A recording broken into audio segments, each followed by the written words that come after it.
Okay, so as we said, what we're going to do is we're going to focus on, I think we decided, at least for our first round, is technology issues on Yom Tov. So what we need to do first is figure out, well, before we get to the technology issues, why would I even suggest that there's a difference between Shabbos and Yom Tov? Now this year, it's a bit deceptive because there was no difference considering all the major Chagim, with the exception of the second day of Rosh Hashanah. But all the Chagim were on Shabbos, so there really was no difference. Definitely for those of you who are not keeping 2 days, I have no idea what you were doing. What were you doing? So for all of you who kept 1 day, as did I, obviously, but that's not really controversial. But it was Shabbos. But in a normal year, there's a difference. So what I want to do first is to get into this question. We need to understand why are Shabbos and Yom Tov different, at least in broad strokes. Since there was only one vote as to whether I should include the English in the source sheets, and it was in favor, then I put the English on the source sheets of whatever I could find easily. If people are super opposed to it, that it made the source sheets much longer, but that's, as you can see, it's because I included the Sfaria, current translation, which has the elucidation, which is huge. But whatever, so you have it. Okay, so let's try to learn this together. And like I said, I'm going to try to present an overview, and we'll try to pin down some positions maybe more in detail at another point, as we go through. But I want to at least get the background in. So, okay, so first things first, why is there a difference between the laws of Shabbat and the laws of Yom Tov? Right? Why is there a difference, and what is the main difference? Fundamentally, it boils down to a single difference, and that is?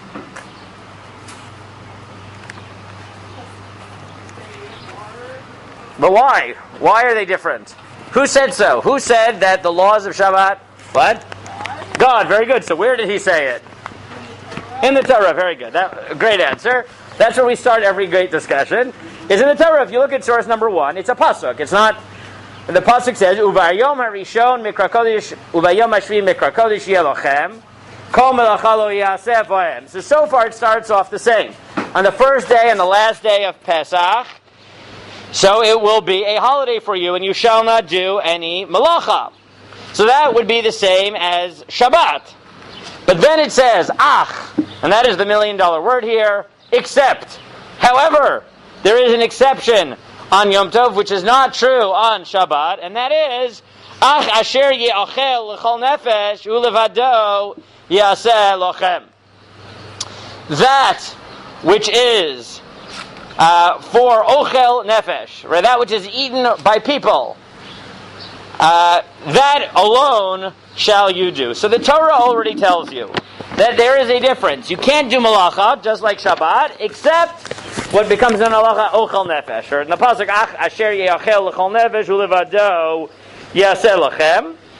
And the Mishnah in number 2, just the first line, outlines that this is in fact the difference. Ein ben Yom Tov l'Shabbat ela ochel nefesh bilvad. The difference between Shabbat and Yom Tov is simply ochel nefesh, that which is for food. Yes?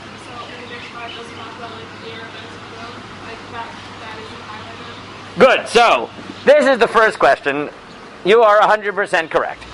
The pasuk tells you ochel nefesh. The Mishnah says there's only one difference. But let's phrase it differently. Is it in fact true? Right? Meaning, one, is it true that the only difference between Shabbat and Yom Tov is ochel nefesh? And the second question is, how expansive is this principle we call ochel nefesh? Which, what was your example? Carrying?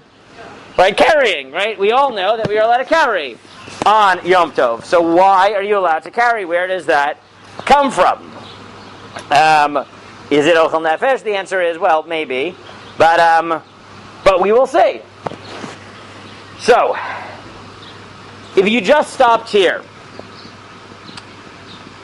when all you had was the pasuk and the Mishnah, what would you have guessed would be permitted on Yom Tov that's not permitted on Shabbat? Not barring what you know is actually permitted, but what would you have guessed? What would be the difference of Shabbat and Yom Tov? Cooking, very good. Cooking, almost definitely. What else?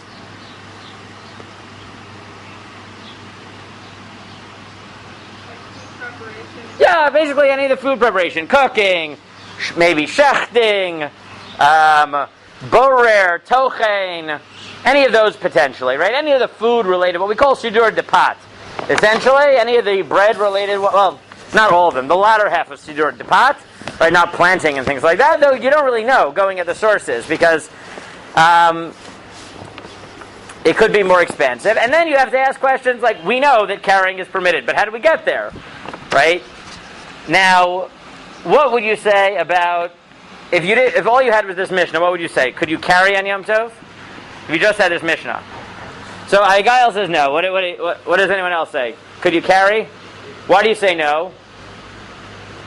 Yeah, why do you say no? You said no, so take out a position. Why do you say no? Because if it has anything to do with food, it's so far removed, and also I think carrying more comes under like chutzah and stuff like that. Good. See, so you said two things there, right? One, is that it's not directly a food-related malacha, but then you said, but even if it is, right, you're carrying food to a Yom Tov meal, it's too far removed from what you would call ochel nefesh. Now, this is what we have to see, and I think what you're already pointing to is we have to ask, when we say that on Yom Tov you're allowed to be involved in ochel nefesh, what does that mean? Does that mean the malachot that are normally food-related?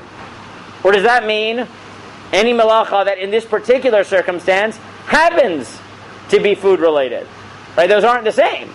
Right? You took an assumption that it's the food-related malachot that are mutter on, that are permitted on Yom Tov, like cooking. And therefore carrying, you felt, was likely out of this calculus, right? Out of this. But that was an assumption, right? You could have said, no. Anything that is Yom Tov related is permitted, regardless of whether it's a normal food-related thing. But you could swing all the way in the opposite direction and say, aha, and therefore, if there's a restaurant opened in Tel Aviv that has really good food, and I want it on first day of Sukkot, so then I should be able to get in my car and drive to Tel Aviv and get the food, right? So, once you go in the direction that it's not the limited food-related malachot, so then, theoretically, it could have gone as expansive as you want. So as we go through the sources, what we got to figure out is we need to define this. We know that right off the bat there is a difference, but the way the pasuk presents it and the way the Mishnah presents it is deceptively simple. Right? It's deceptively simple because it makes it sound like, well, it's only this thing called ochel nefesh, which at first glance you would say is just like cooking or something like that. But really, there are many ways to understand it, and that's what we need to determine. Okay. So the Mishnah already picks up on this overarching. Before we do that, one more question. What would you have guessed if you just saw the Mishnah? Is there a difference biblically? Only in biblical laws or even rabbinic law? What do you think? Are Shabbos and Yom Tov equivalent rabbinically or not? Why not?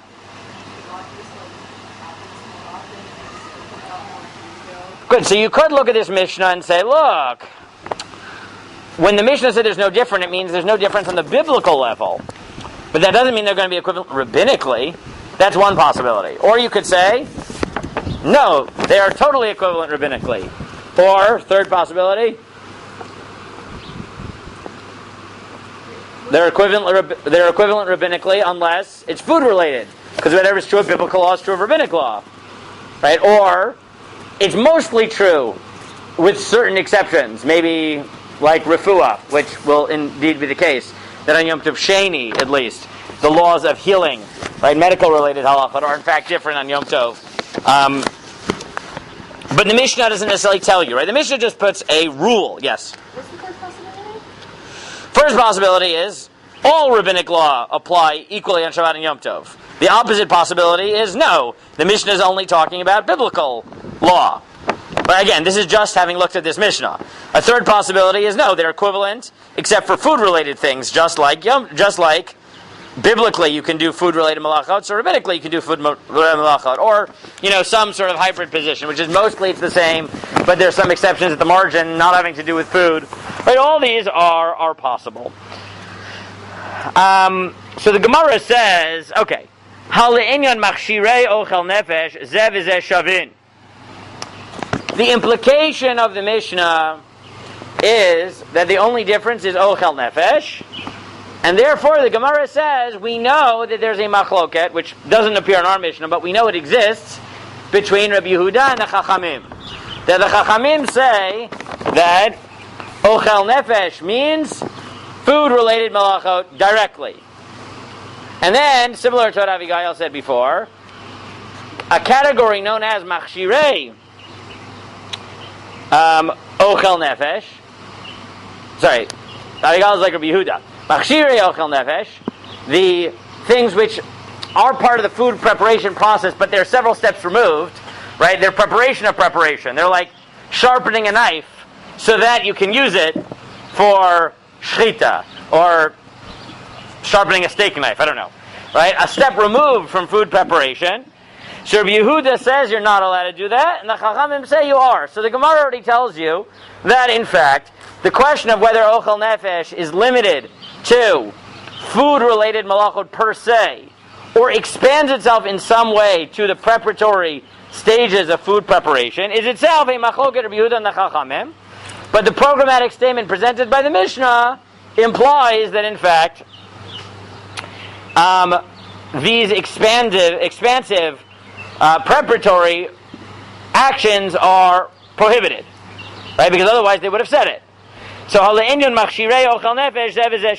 it comes to the preparatory stages, it is equivalent, i.e., it is forbidden both on Yom Tov and Shabbat. This is matnit and deloki Rabbi Yehuda, and that diverges from the position of Rabbi Yehuda. Titania, because the Braita tells us that ein ben Yom Tov l'Shabbat elo ochel nefesh. There's no difference between Yom Tov and Shabbat except for food preparation. But Rabbi Yehuda matir af machshirei ochel nefesh. But Rabbi Yehuda permits even one level more expansive, even the preparatory stages. My taima de Tanakama. What's the reasoning of the Tanakama who says that it's limited, that it's expansive, that it's non-expansive, that it's only food prep itself? Because Amar Kra, who? Because the pasuk says, Ach asher yachal chol nefesh, who? That, it, alone, cooking.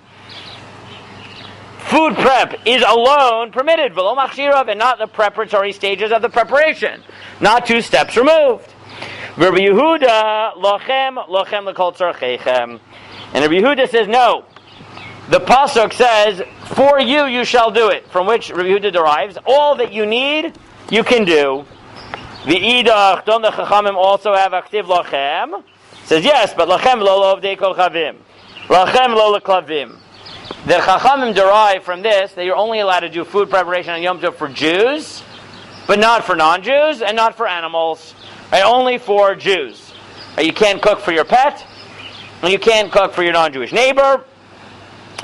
The idach nami aktiv hu. Does Rabbi Yehuda also have the pasuk hu? So the Gemara says, ktiv hu, uktiv lochem, kan b'machshirin she'efshar la'asotan me'erev Yom Tov, kan b'machshirin she'efshar la'asotan me'erev Yom Tov. So the Gemara says, no, even Rabbi Yehuda distinguishes, and he says it depends. Preparatory malachot that can be done in advance must be done in advance. Preparatory malachot, right? Second stage, 2 stages removed. Preparatory malachot that cannot be done on Yom Tov. They cannot be done before Yom Tov. They are in fact allowed to be done on Yom Tov. So according to the Gemara, what we have so far is that the Chachamim say the only thing you're allowed to do on Yom Tov is ochel nefesh itself, whatever that means, food prep itself. And Rabbi Yehuda says even the preparatory stages, but Rabbi Yehuda himself has a limitation. Namely, anything which could have been done before Yom Tov, you have to. The only thing he lets you do is 2 stages removed that couldn't have been done before, so then you're allowed to do it on Yom Tov. Okay? That's what you have in the central Gemara about ochel nefesh. Now, if I asked you, is Rabbi Yehuda making a biblical or rabbinic claim, what would you think? Does Rabbi Yehuda think that biblically you're not allowed to do anything that could have been done before Yom Tov? Or does he think rabbinically? What do you think?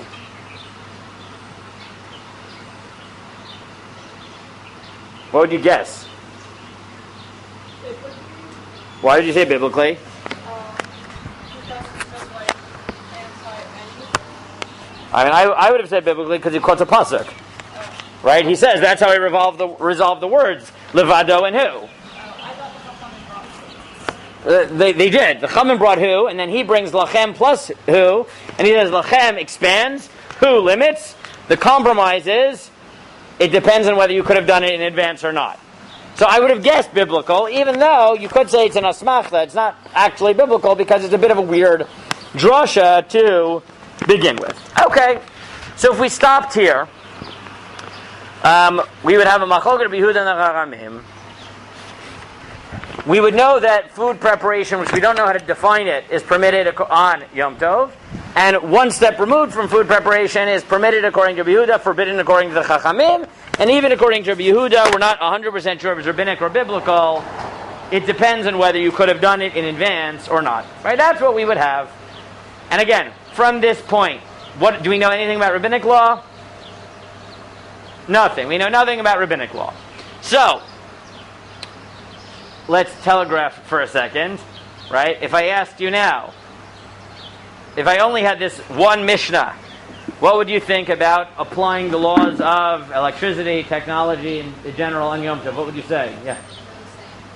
The same. Okay, that's one possibility. Why would you say the same? Because there's halachos. Very good. So one possibility is, look, it's only... Right, Achal Nevish. Okay, so they're the same. Whatever's forbidden on Shabbat, forbidden on Yom Tov. What else could you say? Very good. Very good. You might have said, yeah, but that's you jumped the gun there. It depends, right? Maybe it's forbidden to watch TV on Yom Tov. Or turn on the TV. Watch, different problem. Turn it on, right? But I can cook, so why can't I use an electric burner? Or turn on an electric burner? Right? Or a microwave. Or, right? Or whatever. Okay, good. And what if you decided that electricity was... This is all assuming electricity was d'oraita, which we haven't even talked about. We talked a little bit at the end of last year. What if you thought electricity was d'Rabbanan, then what? We don't know yet. Because we don't know if this Mishnah is only talking about biblical or even about rabbinical. We don't know yet. Right? And this is to make a meta point. Right? You always have to remember, in Pesach, you have no choice but to look at the totality of the sources. Because, right, in Iyun, if you want to, you can always focus and say, okay, I'll try to understand the conceptual issue on this Amud. But halacha, to do it responsibly, you need to see the totality of the picture, because you can't just understand one source well, you have to understand the entire picture. So if you look, for example, at number 3, who wants to take the Mishnah in number 3? I feel like with the fans and everything, I'm just like yelling. So someone else can take the Mishnah. And like I said, I gave you have the translations. I don't really care if you use it. You can do whatever you want. For definitely on all the like Gemaras and stuff, it's easy enough to find translation. But this is I put the Gemara because then the translation came along. But it's really the Mishnah in Beitza, but it's quoted here in the Gemara and Daf Lamed Vav. So what does the Mishnah say? Who wants to take it? Take it away. Yeah, go ahead. You were the only one who volunteered. No, I didn't. If she did, then her hand was blocked by your head. But I think only you raised your hand. Yes, go.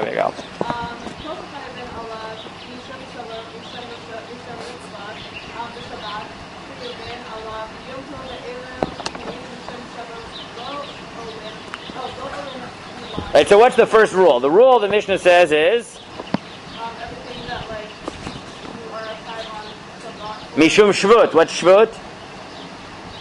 Rabbinic law. A Shvut is a rabbinic prohibition on Shabbat. So the Mishnah tells you, here's the rule. Anything that's forbidden on Shabbat rabbinically is aser on Yom Tov. So here's the answer to our question. Is the Mishnah in Megillah, which says the only difference is Ochel Nefesh, does that mean the only difference biblically is Ochel Nefesh? Or does that mean that there's no difference biblically or rabbinically? You didn't have to go very far. It's the Tanaim, right? In the Mishnaic period, the question is answered. And the answer is, it's the same, right? It's not just biblical law which carries over from Shabbat to Yom Tov. It's also rabbinic law. Okay, continue in the Mishnah.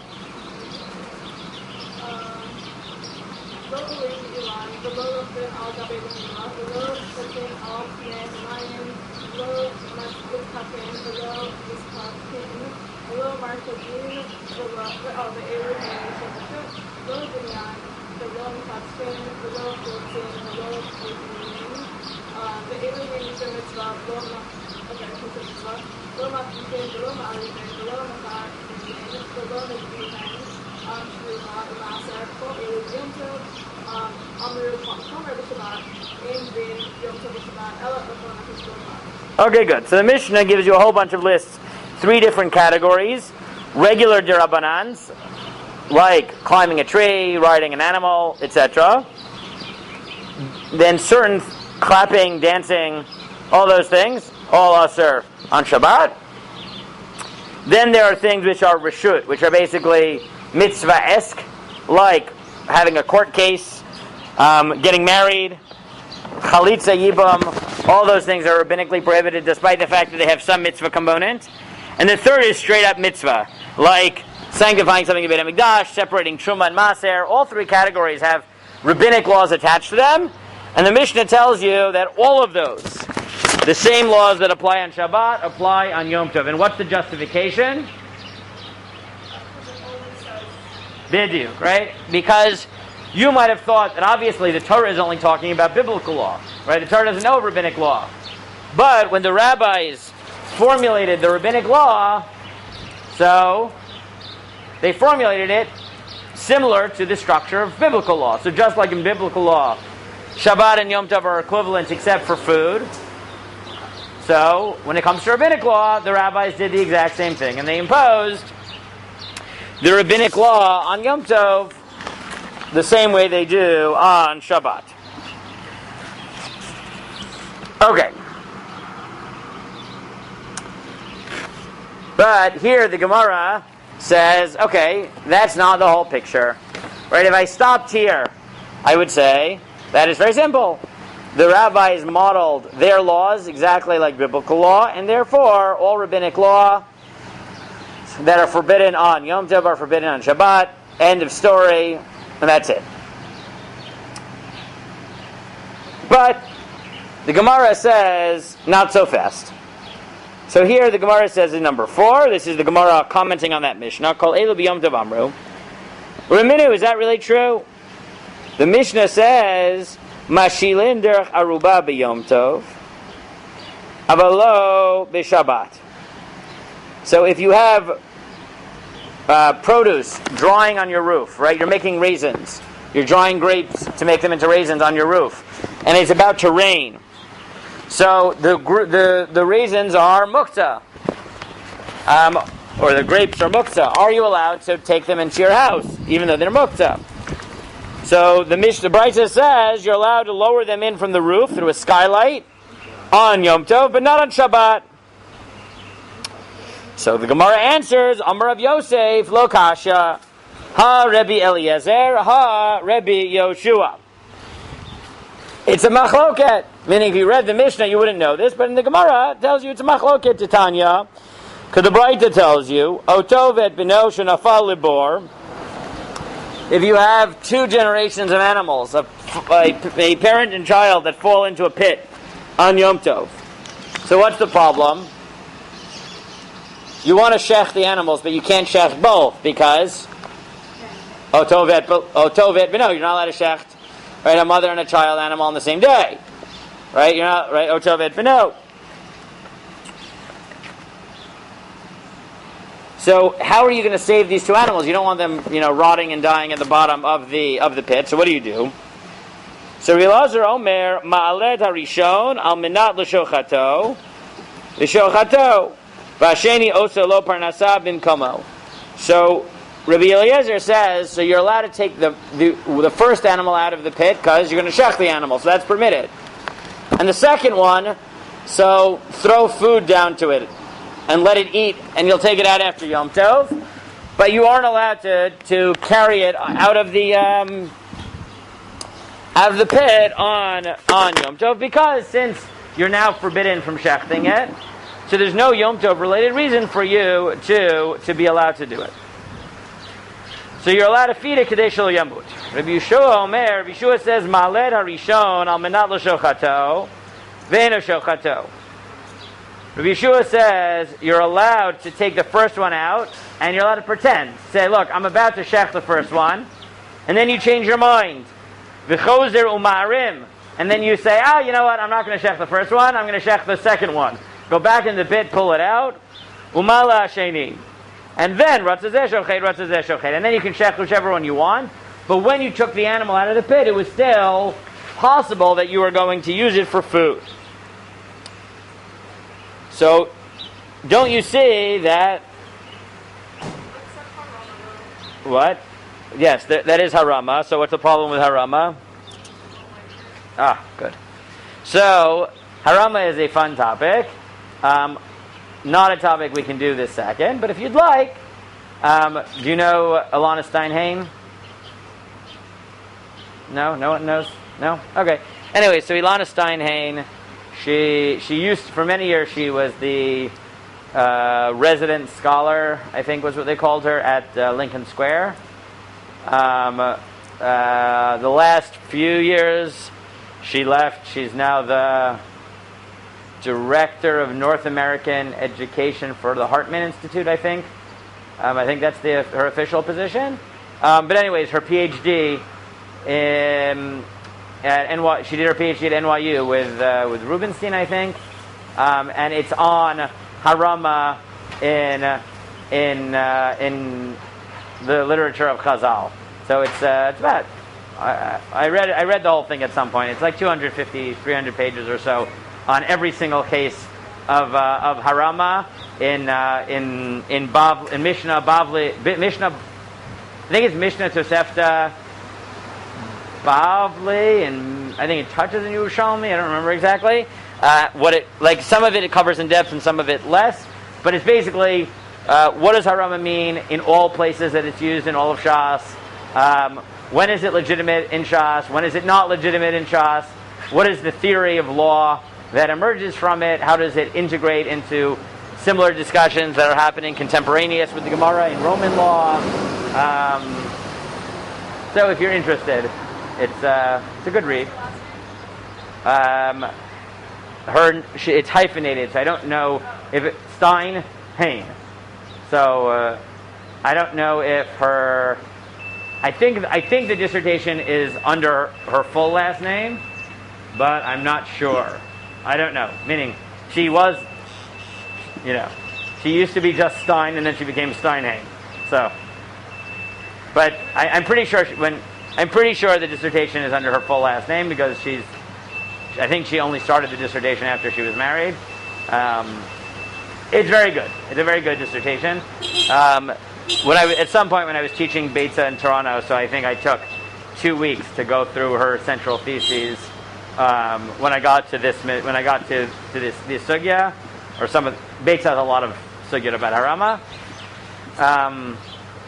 So I can probably dig up that shir somewhere if you want like a summary of it. But it's worth reading if you have the time to read a dissertation. What? Yeah. It's very good. I thought it was a very, very good dissertation. I was a big fan. I'm surprised you never heard of her. I feel like Ilana Steinhain. I feel like I don't know.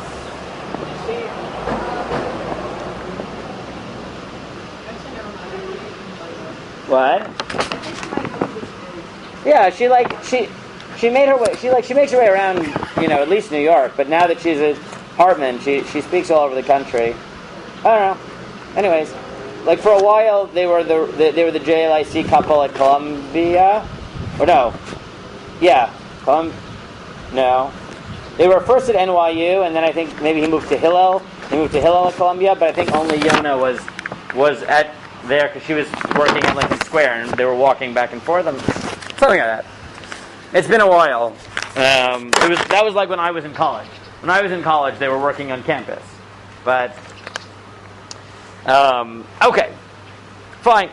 But anyways, so harama and loopholes and things like that is a fascinating topic. Worthwhile. It's definitely one of those issues that I think bothers a lot of people to understand, like, why is it ever legitimate to celebrate the usage of a loophole?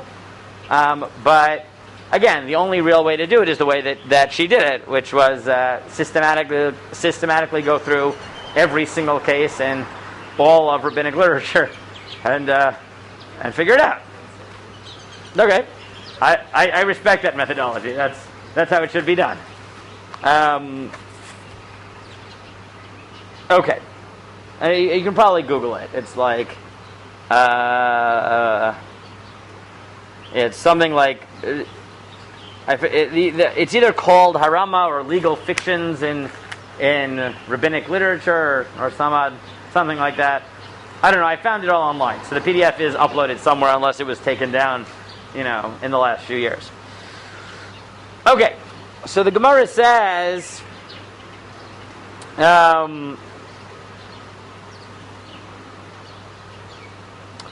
So maybe the Gemara says that according to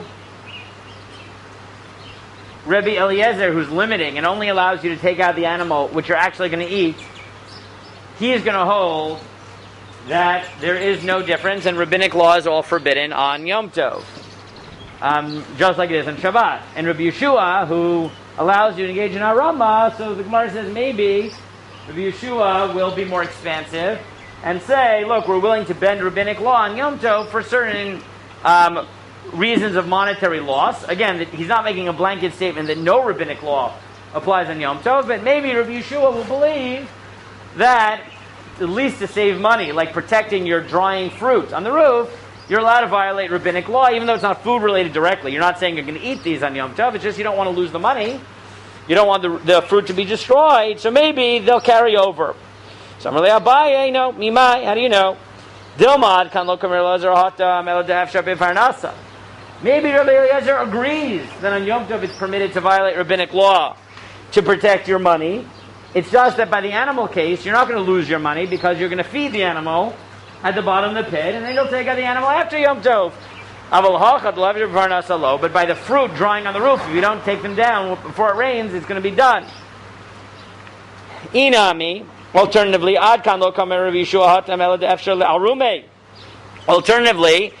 Yeshua only allows you to violate rabbinic law if you can hide it behind the guise of the legal fiction, which Abigail doesn't like. But if you can hide it, so at least it's not a direct violation of rabbinic law.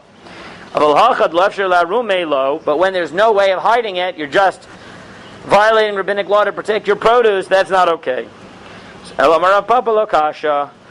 So Gemara says it's not a problem. Ha Beit Shammai, ha Beit Hillel. It depends. Titania, it's a machlok Beit Hillel, Beit Shammai. Beit Shammai are matin lo katan lo lav lo sefer Torah l'reshut harabim. Beit Hillel matiren. Beit Shammai says you can't carry. Coming back to Abigail's point from the beginning, Beit Shammai says no, you can't carry. You can carry food. Right, that he thinks you can do. And Beit Shammai agrees you can carry food, but you can't carry anything else. You can't take your child out on Yom Tov. You can't carry your lulav or sefer Torah. So maybe it's a machloket Beit Hillel and Beit Shammai. And Beit Hillel will allow you to violate rabbinic law on Yom Tov, and Beit Shammai says you can't. Gemara says no. Dilmalohi, again, maybe not. Ad kan lo kamri Beit Shammai hatamelo tza aval tiltu lo. Maybe Beit Shammai forbids carrying, but he allows muktzah, which is the problem of carrying your fruit. So Ella, the Gemara says no, they can't be. Lo atu tiltu lav sorech hotzahu. Mukta is related to carrying, and therefore what's true of one is true of the other. So what are we left with from this Gemara? Rabbinic law, does it apply on Yom Tov, yes or no? Fundamentally, yes, but with possible exceptions, because Beit Shammai, according to the suggestion of the Gemara, it's possible that in cases of monetary loss, there will be positions that will waive rabbinic law on Yom Tov in cases when you wouldn't waive it on Shabbat. But fundamentally, so what's interesting here is that based on what we have in the Gemara and the Mishnah in the Gemara, besides for the fact that you see that it's not just limited to Araisas, what's interesting here is that the Mishnah is not the totality of the story. Meaning, in both cases, the Gemara presented rules which sounded universal, meaning there is no difference between Shabbat and Yom Tov. And then in both cases, the Gemara said, but that's not the whole picture. Right? That's not the whole picture. It might be difference of rabbinic law, it might not. It's a machloket, which means that just because we have an overarching rule which introduces why there might even be a difference in Shabbat and Yom Tov doesn't mean that's the entire story. And we're going to constantly need to be looking and be sensitive to the possible differences. So, but let me ask you a different question. If, in fact,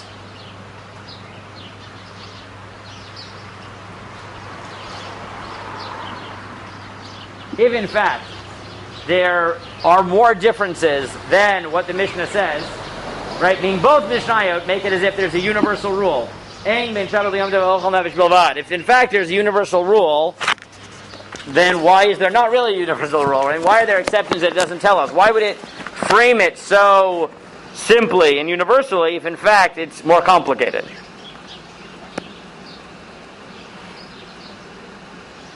So it's possible it's just being oversimplistic, but it's also possible that Ochel Nefesh tells us something about the nature of Shabbat versus Yom Tov.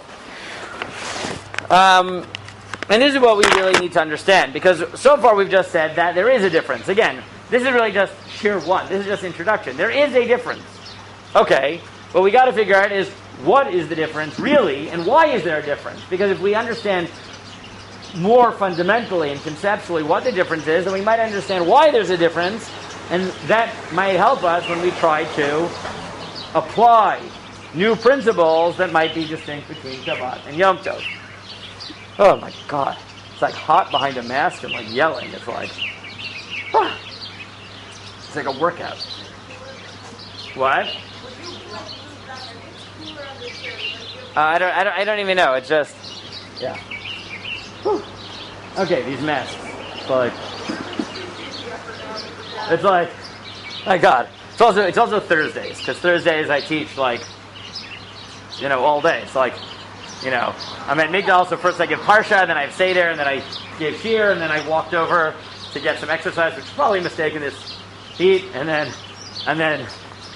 give Shir, and then I go back to Migdal and give Shir, and then go home, and whatever. Just got a microphone if you want. What? Just got a microphone if you want. Well, I'm loud. It's not like I don't think, can you hear? You can hear me. That's it. Yeah, okay. If you don't feel like shouting, It's fine.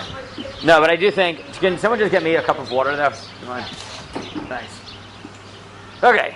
Anyways, yeah. But I'll say. But yeah, it really is worth seeing her dissertation. There are shorter pieces where people have done, what I think are very substantive reflections, which are less systematic. Yeah, sure, no problem. Yeah, I mean it is, like I said, when I was teaching Beitza, I thought it was a worthwhile 2-week, excursus on it because, I think most people have a problem with the notion of loopholes and legal loopholes. It calls into question what are we doing in law if we sell, because it's not just we have these, like the Gemara itself is suggesting these and telling you to be deceptive. So it really does cut to the heart of it. The exceptions that people the cases that people carve out are fascinating. There are some poskim, for example, who will say, look, it's legitimate. This happens to be one of the formulations I like the most, which is it's legitimate to utilize a loophole in cases when the spirit of the law is dead anyways, and all that is left is the letter of the law. Right? Because then the loophole is just circumventing the letter of the law. But all that exists is the letter of the law. Yeah, but that's just not how it's used. So sometimes it is, right? So, correct. So like, for example, Rav Chaim David Halevi has a tshuva where he says, should you use the loopholes that exist for ribbit? for interest laws, right? To charge with interest. So he says, look. He says it's clear in the Torah that the... So, perhaps I don't know if you use a mug, so I can draw the Torah as a picture. Okay, and that thanks. yeah. Also, you're always using it more. Yeah, but I don't want you to feel uncomfortable asking if you send it. Should I get like It's okay. Okay. But let me just finish this example. So Chaim David Levi has this interesting tshuva where he argues. He says, look, let's say that it's clear in the Torah that the purpose of the law of rivers, and again, not everyone agrees with this, but this is his thesis, is to protect the poor, right? Or protect the small guy. So he says, what's the problem? Let's say you are buying a bond. Right, you're buying a government bond or a bank bond.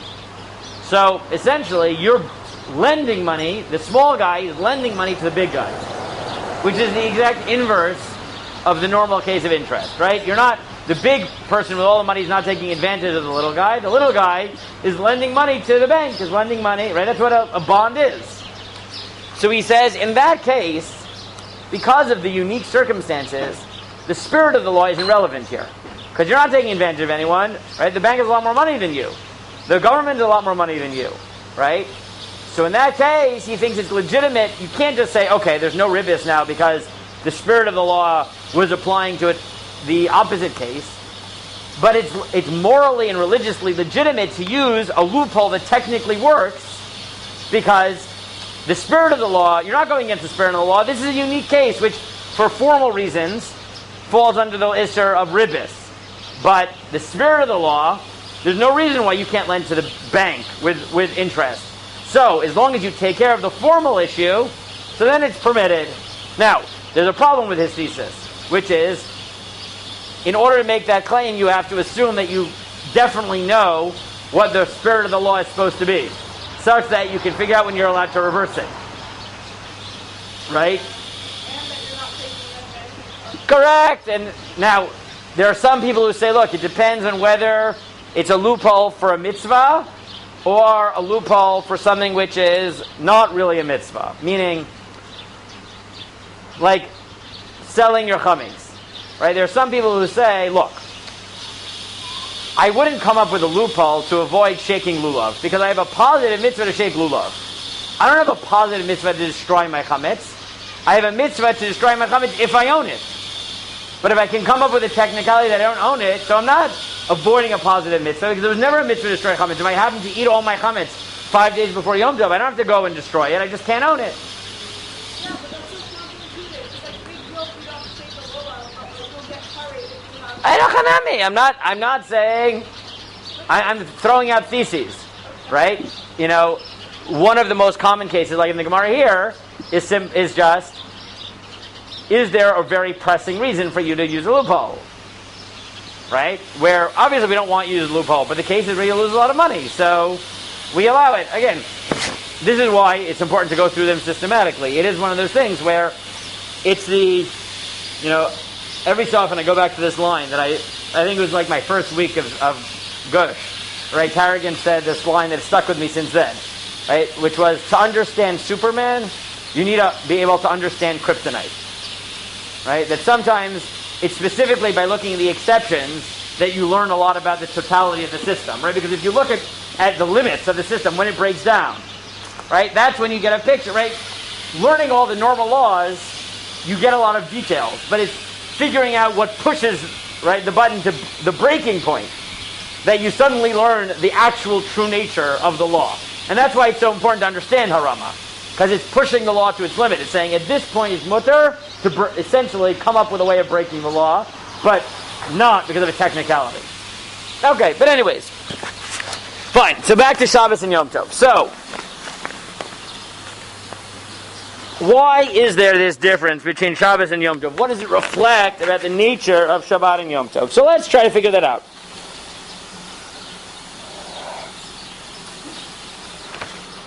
And before we do, there's one thing to note, which is there definitely is more to the story than the simple line in the Mishnah. And I'll prove it to you. Look, for example, I'll do this a little bit of order. Look for a second in 9. If you look in 9, the Gemara in Makot tells you, Amar le Tana, Ktani Shmona, Vada Ratana Vashir, Amar Rava. I won't get into the background here, but the Gemara says, Yesh chiluk melachot b'Shabbat, ve'ein chiluk melachot b'Yom Tov. There's a principle called chiluk melachot. Now, what's chiluk melachot? So, on Shabbat, if you violate Shabbat intentionally with witnesses and warning, what's the punishment? Death. Stoning. Skila. What happens if you do it by accident? Korban chatat. What happens if you violate 5 different milachot b'shogeg? B'mezid, if you did it once, you're dead, so you're done. But if you did it by accident, 5 different malachot, what's the halacha? So it depends. If you forgot it was Shabbat, so how many korbanot do you bring? 1, because you fundamentally made one big error. But if you knew it was Shabbat, but you forgot that each of these acts were malacha, so then what do? You bring 1 korban per malacha that you violated. That's called chiluk melachot. That each malacha has its own identity on Shabbat. But the Gemara says that's only true on Shabbat, but on Yom Tov it's not true. All the malachot are one violation called violating Yom Tov. Doing malach on Yom Tov. There is no identity to the individual malachot. The second major difference, and I just gave you the Rambam summarizing it here, but I'll say it outside. It's pretty simple, which is, what's the punishment for violating a malacha, as we just said, on Shabbat? Death. That's skila. What is on Yom Tov? Malchut. It's a regular law, right? People don't realize. I feel like many people don't realize this, right? But Shabbat is a capital offense. Yom Tov is not. Right? Doing malacha on Yom Tov is the same as eating not kosher. It's a regular, run-of-the-mill prohibition. On Shabbat, it's a death penalty. So Tosfot already asked the question, and he says, I don't understand. How can the Mishnah say, as a universal rule, that there's no difference between Shabbat and Yom Tov except for Ochel Nefesh when there's 2 major differences? The death penalty versus it being a run-of-the-mill malach, a lav, a run-of-the-mill prohibition, and chiluk melachot. So this already suggests that either the list is not complete, or that Ochel Nefesh is pointing to something more fundamental than simply some technical differences. So let's try to figure out, if I asked you, okay, well, what might that be? Why do you think that there's a difference, this fundamental difference in Shabbat and Yom Tov? What drives that difference? Or better yet, what drives all 3 differences? What would you say?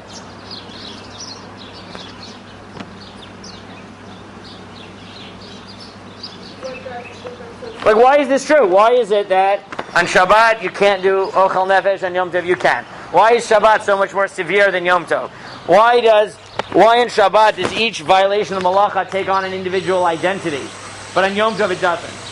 Right? What might explain all these differences? Can you come up with a meta-thesis that might address this?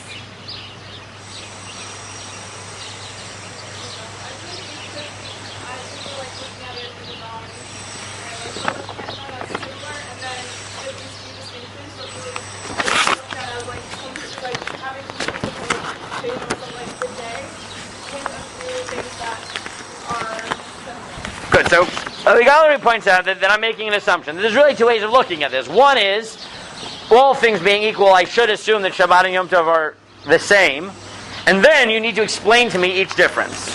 Or you can say, no. Shabbat and Yom Tov are fundamentally different. What would be the biblical reason to assume that they're fundamentally the same, with some exceptions? The pasuk, right? It's don't do malacha. Don't do anything you wouldn't do on Shabbat except for Ochel Nefesh, which sounds like they're the same except. But the alternative is to go in the direction that Abigail is and saying, well, no. Why are you reading and there's this little exception? Maybe that points to a fundamental difference between Shabbat and Yom Tov. And that's exactly the question we're going to need to ask, because what we're going to see is that the major machlokot in halacha come down to this question, which is how much, in the end of the day, do we really take a limited view of Shabbat versus Yom Tov, coming down to just some technicality called Ochel Nefesh, and to what extent do we see that there's something fundamental here that's going on that really pushes us to adopt radically different approaches to the way we relate to prohibitions on Shabbat and Yom Tov. So let's see if we can get some more clues. Let's read the Psukim 5, 6, and 7 and try to see if we have any hint as to what might be the difference. So, who wants to take the Psukim?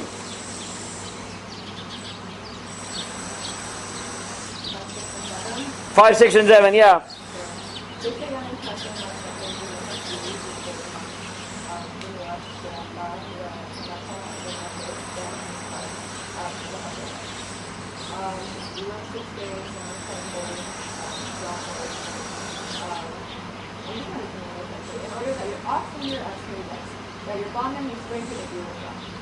Okay, good. And what about 6?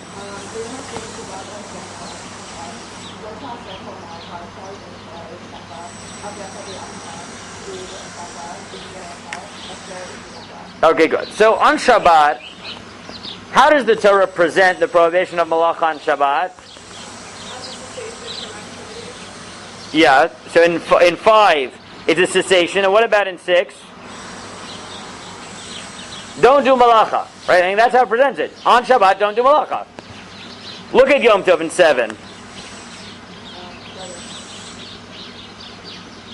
Right? Uvayom Rishon, this is about Yom Tov, the pasuk we saw before. Yeah.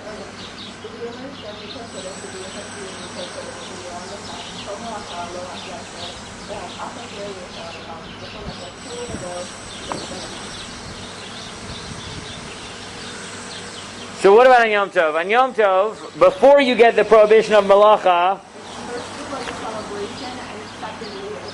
very good. There does seem to be, if you read the psukim very carefully, a difference. That on Yom Tov, it says, Yom Tov is a celebration, it's a holy day, therefore don't do malacha. And on Shabbat it says, it's Shabbat, don't do malacha. What's the difference? Is there a difference? So there might be. Right? One of the suggestions that has been suggested by many is that maybe Shabbat, or let me start the other way, maybe Yom Tov, maybe on Yom Tov, it's not really the case that malacha is problematic. Really on Yom Tov, the issue is we want you to rest. How do we make you rest? By not letting you do work. Right? You know, it's like, right, it's like in Israel, right? Before they actually did the Seger, right, before they actually locked everyone down, they just wanted to keep everybody home. How did they keep everybody home? They canceled school. And then, if you cancel school, no one can go to work, so everything stops. Right? Right? It wasn't like, they weren't canceling, the point wasn't to cancel school. The point was, if you cancel school and no one has childcare, everyone has to stay home. And what I want is everybody to stay home. Right? All the little technicalities I'm doing are all to get you to stay home. Right? However I do it. Right? If I have to tell you to stay home, I'll tell you to stay home. But if I have to, I'll just cancel school and then you'll stay home. What can you do? Right? On Yom Tov, you sort of get the feeling that malacha, forbidding malacha, is the means by which we get you to relax. Right? Don't work, and then you'll have a good time. You'll be able to enjoy Yom Tov. On Shabbat, it's not really the case. Because on Shabbat, why don't you do malacha?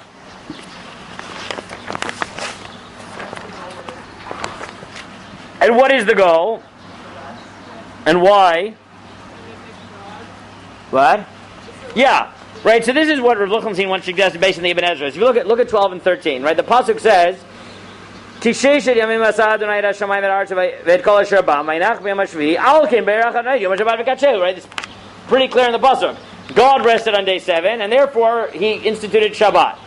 So the Ibn Ezra says in 13, Kitam kol oseh melacha b'Shabbat u'machesh ma'aseh b'Reshit rak eino mechavesh Hashem nechvad. if you do malacha, every act of malacha you do on Shabbat, you are contradicting the fact that God created the world. Because the whole point is God rested on Shabbat, whatever that means, and you're supposed to commemorate that by also ceasing to create. So what Rav Lochonstein suggested was, maybe the reason that Shabbat and Yom Tov are different, he said maybe Ochel Nefesh is a stand-in, right? The way Avigail suggested. It's not that Shabbos and Yom Tov are the same with a few exceptions. It's that the purpose of Malacha is fundamentally different on Shabbos and Yom Tov. On Shabbos, God created the world in 6 days. On day 7 He rested. We want you to commemorate that. The way we do it is say, don't be creative. So therefore, it's important that we forbid you from doing any creative acts. On Yom Tov, we want you to rest. But if I asked you, what's the difference between prohibiting Malacha prohibiting Malacha, or prohibiting Malacha as a means to an end of making sure that you rest? What's going to be the category of difference that would explain the different nature of Shabbos and Yom Tov? Ochel Nefesh. Right? Ochel Nefesh, because think about it. Right? If you say we don't want you to be creative, so are people being creative when they cook creatively? Right? Think about it, right? People enjoy being creative. Certain people express that through cooking and baking, through whatever. Right? That's a very fundamental expression of personal creativity. So if you don't want creativity, because Shabbat, Yom Tov, etc., because God created the world, He stopped creating, you should stop creating. So, fine. But on the other hand, think about, right, when you want to relax, right? What do most people, when they want to relax and take it easy, they probably don't go and work in the field. That they don't do. But how many people, when they just want to have a relaxed day, stay home and cook a fancy meal? Hey, I suddenly have a day off. I don't have to rush, so I don't have to just have a sandwich for lunch. Right? Now I can make myself a fancy lunch, right? I don't have to just throw up a pot of pasta. I don't have to take out. Think about the lockdown, right? How many people took up artisan baking over the lockdown? Because, hey, it's something I've always wanted to do. I just never had time. I actually enjoyed it. And if you give me time, right, then suddenly I'll find the time to enjoy myself. Not just eat for sustenance, but I'll enjoy. Right? The category of malacha that suggests the difference might be captured in Ochel Nefesh. And Rav Lochonstein said that maybe that's really the three differences. Because if that's the case,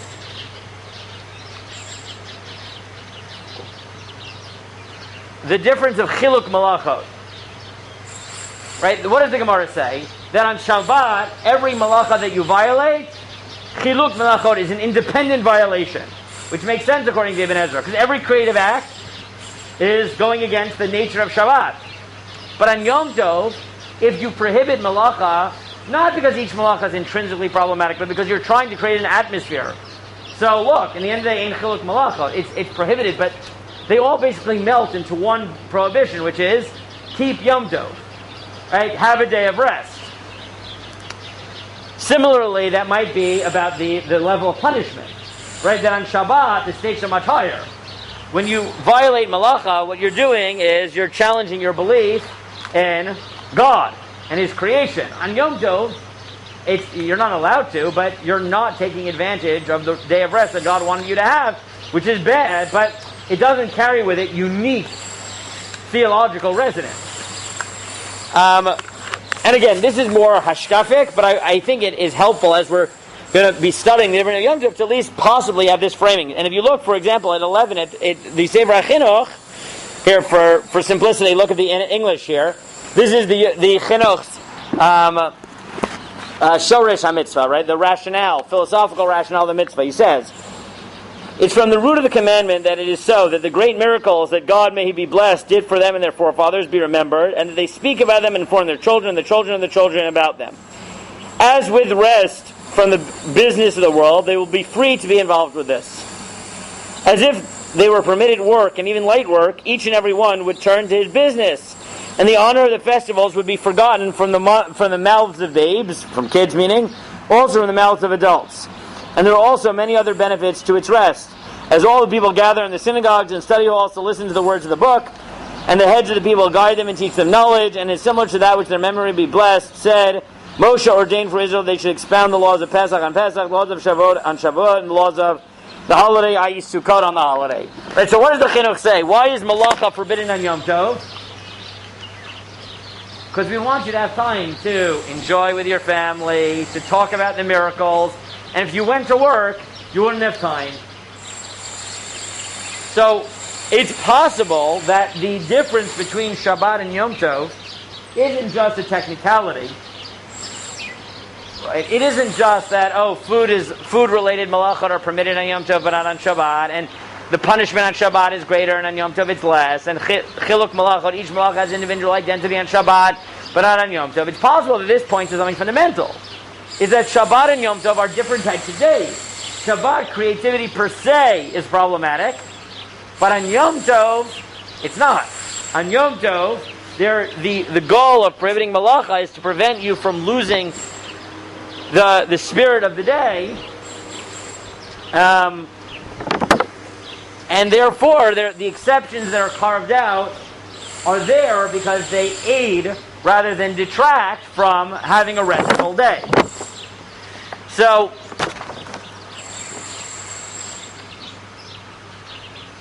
if you keep this in mind, right, this is sort of a philosophical framing, but we'll see as we go through the Machloket Rishonim, there are going to be some shita that resonate with maybe a radical thesis like this. Meaning, Shabbat and Yom Tov are fundamentally different, and therefore you should expect broad differences, and then there are going to be more expansive, more limited approaches. Now again, the reason this is important, not just in general, it's important to understand this, because I don't think many people, as much as this is a pasuk, I think a lot of people have just gotten in the mode of thinking Shabbos, Yom Tov, it's all the same. Yeah. Okay, thanks. Okay, thank you. So I think some people just don't understand this, which is, chaval, because it's important. But it's also important because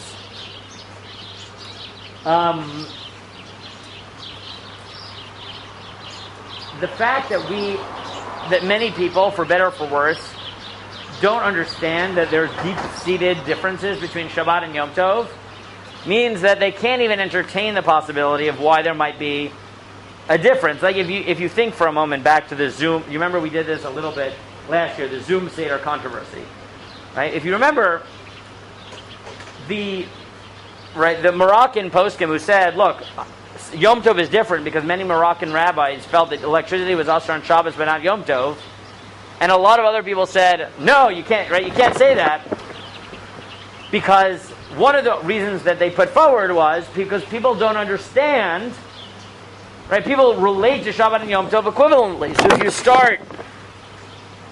start with the openings, right? If you start chipping away at electricity on Yom Tov, well, people are not going to know that it's only Yom Tov and not Shabbat.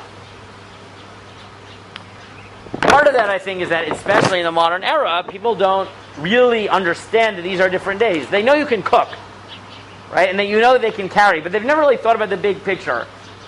My tendency is to think that maybe 200 years ago, people understood it better, because nowadays we have refrigeration. So realistically, we know that you can cook, but for a lot of people, they still cook before Yom Tov, right? The difference is, for a lot of people, it's not even the difference if you have to cook. The difference is, do I have to cook, on Shabbat, they make sure that they only have soup at dinner, but on Yom Tov, if they want, they can have soup at lunch, because they know they can heat up liquids, right? But they're not really doing much cooking, right? Like, how many people are really cooking? Some people do, right? Some people know and have a barbecue on Yom Tov, right? People who really understand. But even if they cook, how many people shecht on Yom Tov? How many people shecht ever? Right? Because we have refrigeration. We're used to buying meat way in advance. But it used to be that people would buy fresh meat. If you were in a world where you bought fresh meat, right, there was no refrigeration, so you really understood that there's a lot of things you can do on Yom Tov that you can't do on Shabbat. For us, it's basically limited to heating up food. For some people, on 2-day Yom Tov, they'll cook the second day. But like 1 day Yom Tov, it's like Shabbos, right? Like, why am I going to waste my time on Shabbos cooking, right? Like, I'd rather cook it all before Shabbos, and I'll heat it up, and I'll be able to enjoy Yom Tov, and I'll be able to eat right after davening, rather than have to wait a few hours to cook food. I don't know, it's just my guess, right? That people don't relate to it in the same way, right? Just because there's no need to. Yes, I know. There are definitely people who do barbecues on Yom Tov. You do everything on Yom Tov. Okay. I mean, it's permitted. You do what? Yeah, my family has to do. Okay, so some people do. I mean, I know I know that a lot of people, and I think there's also probably an Israel chutz distinction. I think in Israel it's much rarer because yeah, I feel like you can't cook for the second day on the first day, so like, I don't know. Like, right, meaning on two-day Yom Tov, right? I look. My mother-in-law is very much like this. Like 2-day Yom Tov, the first day she cooks in advance because I want to enjoy Yom Tov. I don't want to be cooking all morning, right? But the second day of Yom Tov is like, if I make the food 2 days in advance, it's not as fresh, right? In Israel, when it's 1-day Yom Tov, it's the same as Shabbos, right? So I don't know how much real cooking people do, right? 2-day Yom Tov, sure. For a lot of the people I know who really cook on Yom Tov, or do a barbecue on Yom Tov, it's usually second day lunch, right? Second day lunch. First day, I don't know. This is not a halachic statement. This is descriptive. I'm just saying that I think that for a lot of people, they don't really understand the extent to which Shabbos and Yom Tov are really different, right? That this is because the amount that they do is not that much. And therefore, I think for a lot of people, it is shocking to find out that there were major poskim over the last 100 years, and even current poskim who fundamentally believe that the things that we most identify with being Asher on Shabbos, i.e. technology and electricity, are different between Shabbos and Yom Tov. They just it didn't enter their mind to think about it. But to understand why this is even a shaila, you have to go back and remember that the difference between Shabbos and Yom Tov is potentially pretty expansive, and not just like a technicality. Now I will answer that Tosfos just has a technical answer here, and he says, in number 10, why does the Mishnah only say there's no difference between Shabbat and Yom Tov except Ochel Nefesh? Isn't there a difference of punishment? Yeah, the point is there's no difference in terms of what's forbidden, but there are other differences. So Tosfot doesn't seem to point to more expansive differences. However, how much time do we have? What time is it? What? Okay, so we'll continue next week, but we'll see next week. I figured this might take 2 weeks, but is that despite everything I just said, it turns out that at least on a rabbinical level, and maybe even on a biblical level, not everything that's related to food is in fact permitted, and that's what we'll see. We'll see next week. Okay, fine.